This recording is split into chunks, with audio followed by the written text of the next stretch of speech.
hvala za besedo. Hvala, gospod Draghi, za poročilo, ki je spodbudno, govori o gospodarski rasti, o manjši brezposelnosti, večji zaposlenosti v Evropski uniji.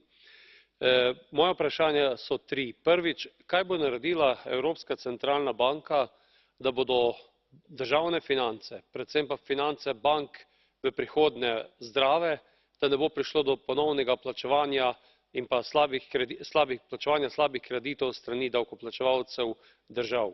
Drugič, kaj lahko stori Evropska centralna banka, da bo razlika med revnimi in bogatimi državami manjša, da ne bomo imeli zopet te težave in da bomo zopet čez nekaj let morali jamčiti za finance posameznih držav.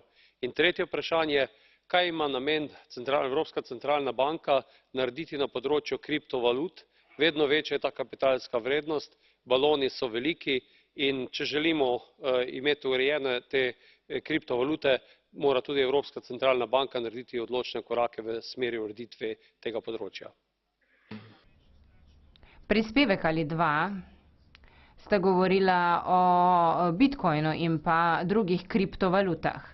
Najprej poudarim, da ne ugotavljamo, da bi banke imele v lasti visoke vsote kriptovalut v našem nadzoru.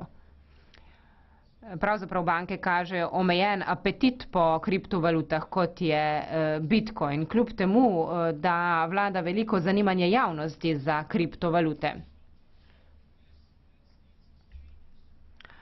Ampak glede na zadnje dogodke v ZDA bi se lahko zgodilo, da bodo tudi evropske banke pokazale večje zanimanje za te valute.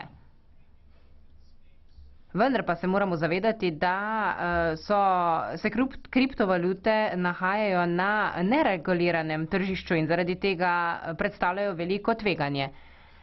Trgi kriptovalut predstavljajo dobro možnost za špekulacije, gre za visoko tvegane naložbe in to bi morale tudi banke upoštevati.